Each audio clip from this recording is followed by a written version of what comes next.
Welcome to ચેતુસ kitchen. આજે આપણે બનાવીશું દાણા મુઠિયાનું શાક બનાવવાના છે। તો અહીંયા આપણે એક વાટકી ભરીને દાણા લીધા છે, એટલે કે તુવેરના દાણા ફોલી લીધા છે। એક વાટકી ભરી ચણાનો લોટ છે, એની સામે એક વાટકી ભરીને આપણે મેથી બીટી અને સરસ ઝીણી ઝીણી આપણે ચોપ કરી લીધી છે, એટલે કે સુધારી લીધા છે। અડધી વાટકી જેટલા લીલા ધાણા આપણે અહીંયા સુધારી લીધા છે। અને અહીંયા આપણે 2 ચમચી જેટલી ખાંડ લીધેલી છે, એ ગળપણમાં ઉપયોગમાં લેવાની છે, મુઠિયામાં લેશું અને શાકના વઘાર માટે। અને 2 ચમચી જેટલા અહીંયા સફેદ તલ લીધા છે। 3 ચમચી જેટલો ઘઉંનો લોટ લીધેલો છે, એ આપણે રોટલી કરીએ એ જ લોટ લીધેલો છે। અને 1 ટમેટું ઝીણું ઝીણું આપણે સુધારી લીધું છે। અહીંયા 1 ગાંઠિયા લસણની પેસ્ટ લીધેલી છે। 1 ચમચી આપણે અહીંયા ગરમ મસાલો લીધો છે। બાકી રેગ્યુલર મસાલાની અંદરથી મસાલાનો ઉપયોગ કરી અને ટેસ્ટી એવું આપણે આ દાણા મુઠિયાનું શાક બનાવવાનું છે। અને આ આદુ મરચાની પેસ્ટ છે, આની રેસીપી આપણી ચેનલ ઉપર તમને મળી જશે। અહીંયા આપણે હવે મુઠિયા તૈયાર કરશું। તો 1 વાટકી ચણાનો લોટની સામે 1 વાટકી આપણે મેથી લેવાની છે, લીલી મેથી। આની અંદર તમે જુવાર બાજરીનો લોટ પણ ઉમેરી શકો છો। અને અડધી વાટકી જેટલા લીલા ધાણા છે એ આપણે ઉમેરી દઈશું। અહીંયા આપણે 1 ચમચી જેટલી ખાંડ ઉમેરવાની છે।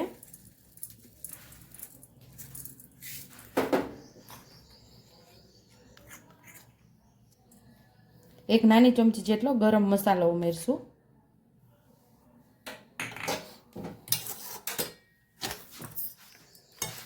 એક નાની ચમચી જેટલું ધાણા જીરું પાવડર ઉમેરશું। અડધી નાની ચમચી જેટલી હિંગ ઉમેરશું। એક નાની ચમચી જેટલું લાલ મરચું પાવડર ઉમેરશું। એક નાની ચમચી જેટલી હળદર ઉમેરશું। સ્વાદ મુજબ આપણે મીઠું ઉમેરશું। 1 ચમચી જેટલી આદુ મરચાની પેસ્ટ ઉમેરશું।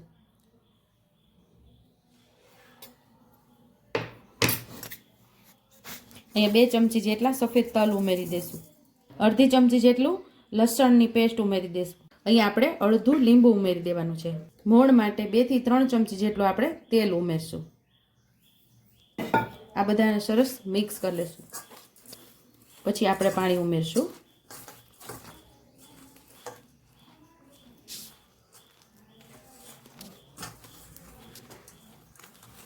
અહીંયા આપણે બધું મિક્સ કરી લીધું છે અને આટલો લોટ આપણો બંધાણો છે। હવે આપણે 3 થી 4 ચમચી જેટલું પાણી ઉમેરીને પાછું લોટ બાંધશું। અને અહીંયા આપણે ચપટી જેટલા મીઠા સોડા ઉમેરી દીધા છે।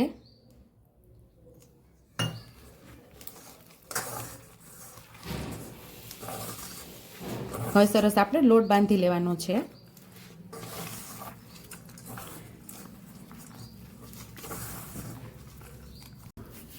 અહીંયા આપણે આવો મસ્ત લોટ બાંધવાનો છે। આવો સરસ લોટ બાંધી લેવાનો છે। બંધાઈ ગયો છે આપણો લોટ। અને સેજ આપણે તેલવાળા હાથ કરી લેશું અને નાના નાના આપણે ગોટીઓ તૈયાર કરી લેશું, નાની નાની બધી।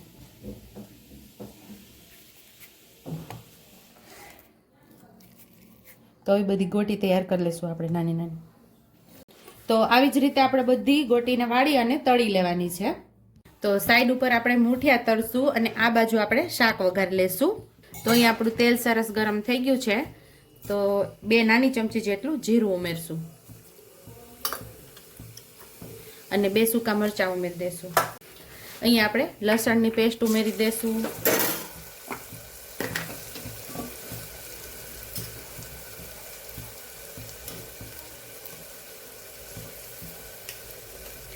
આદુ મરચાની પેસ્ટ ઉમેરી દઈશું।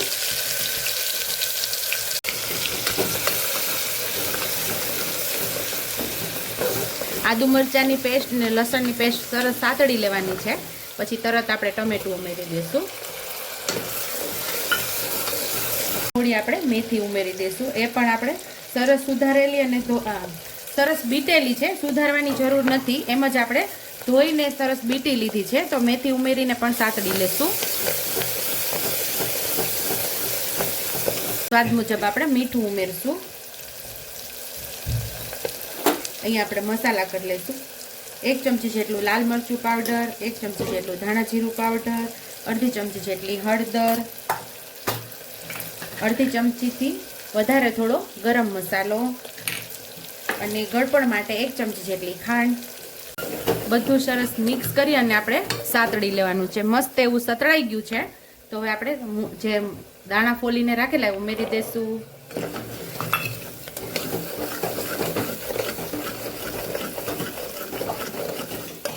જે વાટકીથી દાણા લીધેલા એ 1.5 વાટકી જેટલું પાણી ઉમેરશું આપણે. પાછું આપણે મુઠિયા પણ આમાં ઉમેરવાના છે. ચપટી મીઠા સોડા ઉમેરી દઈશું એટલે આપણા દાણાનો કલર પણ જળવાઈ રહે અને ચડી પણ સરસ જશે. મીડિયમ ગેસ ઉપર 3 સીટી લઈ લેશું આપણે. તો અહીંયા આપણે બધા મુઠિયા વાળી લીધા છે અને સાઈડ ઉપર આપણું શાક પણ પાકે છે અને આ એક સાઈડ આપણા મુઠિયા પણ તળાય છે.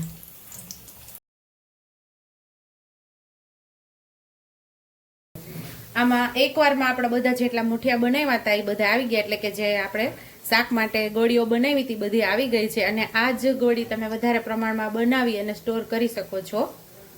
કોઈ પણ શાકની અંદર તમને મુઠિયા ખાવાનું મન થાય તો એમાં ઉમેરી શકો છો.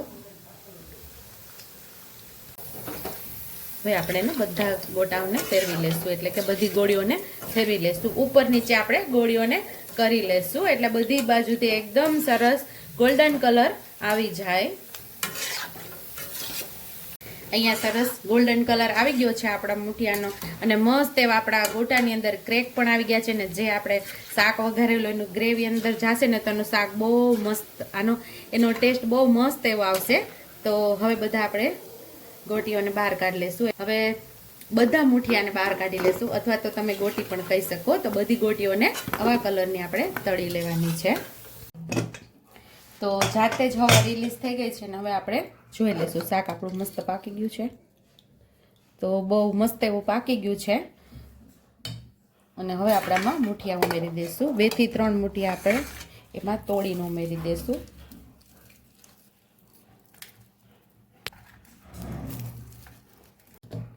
હવે બધા મુઠિયા ઉમેરીને 3 થી 4 મિનિટ આપણે આને ઉકાળશું. અહીંયા આપણે 3 થી 4 મિનિટની અંદર જ આપણું શાક રેડી થઈ જશે.